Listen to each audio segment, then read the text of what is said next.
سفر کن قسط نمبر 30۔ دوسری طرف علیزہ مگزم کی حرکتوں سے تانگ آئی ہوئی تھی، جو اسے ستانے کا ایک بھی موقع ہاتھ سے جانے نہیں دیتا تھا۔ اب بھی وہ لاؤنج میں سب کے ساتھ بیٹھی کچھ کپڑے دیکھنے میں مصروف تھی، جبکہ مگزم گھر پر موجود نہیں تھا، ورنہ یہ بات پکی تھی کہ اگر وہ گھر موجود ہوتا تو علیزہ اتنے آرام سے ہرگز نہ بیٹھی ہوتی۔ بھابی، آپ نے مہندی کا ڈریس پسند کر لیا؟ افرا علیزہ کو دیکھتے ہوئے مخاطب ہوئی۔ نہیں، تمہارے بھائی کی فرمائش ہے کہ سارے ڈریس وہ خود پسند کریں گے۔ علیزہ نے مگزم کا پلان بتایا۔ ہیں؟ بھائی نے کبھی لیڈیز شاپنگ کی ہی نہیں، پھر وہ کیسے کر لیں گے؟ افرا حیران ہوتے ہوئے بولی، کیونکہ واقعی میں مگزم نے کبھی لیڈیز شاپنگ نہیں کی تھی۔ پتہ نہیں، علیزہ نے کندھے اچکائے۔ بی جان، میں شادی سے پہلے ماما بابا کے پاس جاؤں گی نا؟ علیزہ نے بی جان کی طرف دیکھتے ہوئے پوچھا۔ ہاں بچہ، ظاہر سی بات ہے، لڑکی کی رخصتی اس کے ماں باپ کے گھر سے ہی ہوتی ہے، بی جان نے مسکراتے ہوئے علیزہ کو جواب دیا، جبکہ ان کی بات پر علیزہ کھل اٹھی تھی۔ سچی بی جان؟ لیکن میر تو بول رہے تھے وہ آپ سے بات کریں گے اور مجھے نہیں جانے دیں گے۔ علیزہ نے منہ بناتے ہوئے بولا تو اس کے چہرے کی ایکسپریشن دیکھ کر سب مسکرا دیے۔ نہیں جانے دے گا بھائی، وہ تمہیں خود چھوڑ کر آئے گا اور واپس بارات والے دن ہی لائے گا۔ بی جان نے اپنا حکم سنایا۔ ہائے سچی؟ مطلب میری صحیح والی شادی ہوگی؟ علیزہ خوش ہوتے ہوئے بولی۔ ہاں بچہ، اور تم پرسوں جا رہی ہو اپنے گھر، اور ایک ہفتے تک مگزم سے نہیں ملو گی اور نہ ہی وہ ملے گا۔ ایک ہفتے بعد جب ہم مہندی کی رسم ادا کریں گے تو تم دونوں دیکھ سکتے ہو ایک دوسرے کو، اس سے پہلے نہیں۔ سمرہ بیگم، افرا کی والدہ، علیزہ کی طرف دیکھتی مسکرا کر بولی۔ اوکے۔ علیزہ فوراً سے پہلے حامی بھر گئی۔ اب دیکھنا یہی تھا کہ منصوبوں پر مگزم کا کیا ری ایکشن ہوتا ہے۔ مگزم شام کے وقت گھر میں داخل ہوا اور رخ اپنے کمرے کی جانب کیا۔ مگزم کمرے میں داخل ہوا تو کمرے میں کوئی نہیں تھا۔ اپنی ٹائی ڈھیلی کرتا وہ اپنے کوٹ اتارنے لگا، اتنے میں واش روم کا دروازہ کھلا اور علیزہ ٹاول سے اپنے بال رگڑتی باہر آئی۔ السلام علیکم۔ علیزہ مگزم سے سلام کہتی ڈریسنگ ٹیبل کے سامنے جا کر کھڑی ہو گئی۔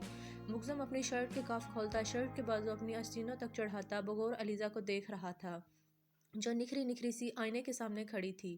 ڈارک گرین اور بلیک ڈریس پہنے، گیلے بالوں کو پشت پر بکھرے، وہ ڈریسنگ ٹیبل سے ڈرائر ڈھونڈ رہی تھی۔ مگزم چلتا اس کے پیچھے کھڑا ہو گیا اور اسے اپنے حصار میں لیے اپنے اور علیزہ کے عکس کو آئینے میں دیکھنے لگا۔ میک اپ سے پاک صاف ستھرا بھیگا سا چہرہ مگزم کو بہکا رہا تھا۔ وعلیکم السلام بیگم، کیا آپ کو نہیں معلوم جب شوہر گھر آئے تو اسے اسپیشل طریقے سے ویلکم کرتے ہیں؟ مگزم اپنی ٹھوڑی اس کے کندھے پر رکھتے ہوئے بولا۔ کون سا اسپیشل طریقہ؟ علیزہ بھی آئینے میں دیکھتے ہوئے بولی۔ پہلے تو اپنے شوہر کے قریب جایا کرو، پھر اسے حگ کیا کرو، پھر ایک چھوٹی سی کس کیا کرو۔ مگزم اس کے گیلے بالوں میں منہ چھپاتا گہرا سانس لیتے ہوئے بولا، جبکہ اس کی اس بات پر علیزہ ایک دم سرخ پڑی تھی۔ مجھ سے آپ کی طرح بے شرم نہیں بنا جاتا، اور چھوڑے، مجھے بال ڈرائی کرنے ہیں۔ علیزہ اس کے حصار سے نکلنے کی جدوجہد کرتے ہوئے بولی۔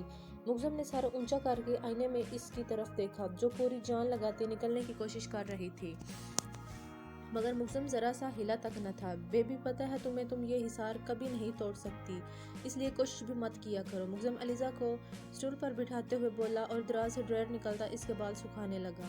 ہاں جی، پتہ ہے مجھے، آپ اتنے موٹے ہیں اور میں اتنی سمارٹ ہوں، علیزہ ناک چڑھاتے ہوئے بولی، جبکہ مگزم تاثر سے سر ہلا کر رہ گیا، کیونکہ وہ اس کی وجاہت اور خوبصورتی سے بھرپور باڈی کو موٹا بول رہی تھی۔ بیگم، لڑکیاں ترستی ہیں ایسے باڈی والے لڑکے سے شادی کے لیے، اور تم نے کھوتا ہی خوں میں ڈال دیا۔ مگزم آخر میں ہنستا ہوا بولا۔ کھوتا؟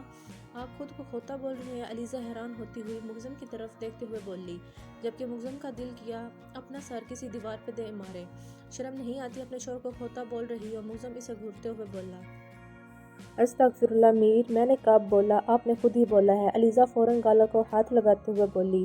میں نے تو تمہیں ایک کہاوت سنائی تھی، تم نے مجھے ہی کھوتا بنا دیا۔ مگزم اس کے بالوں کو اچھے سے ڈرائی کرتے ہوئے بولا۔ اچھا، وہ کہاوت تھی، مگر کھوتا خوں میں کیسے جاتا ہے؟ علیزہ مگزم کی طرف سوالیہ نظروں سے دیکھتے ہوئے بولی، اور مگزم کو لگا اب وہ اسے کبھی نہیں سمجھا پائے گا کہ آخر کھوتا خوں میں کیسے جاتا ہے۔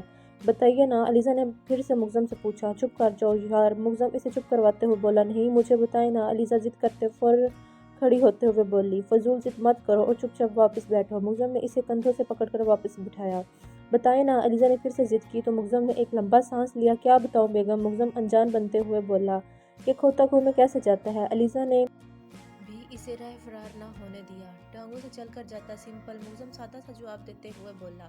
لیکن وہ جاتا کیوں ہے؟ علیزہ نے ایک اور سوال کیا۔ نہانے جاتا ہے، مگزم بھی بے سکے سے جواب دے رہا تھا۔ پانی کیسے آیا؟ اس نے ایک اور سوال کیا۔ میں نے پانی کے پائپ لگوائے ہوئے ہیں وہاں پر، مگزم نے دانت پیستے ہوئے جواب دیا۔ واہ، یہ تو بڑا نیکی کا کام کیا ہے، وہ نہائیں گے تو آپ کو دعائیں بھی دیں گے نا؟ علیزہ نے نیا شوشہ چھوڑا، جبکہ مگزم اس کے بال چھوڑتا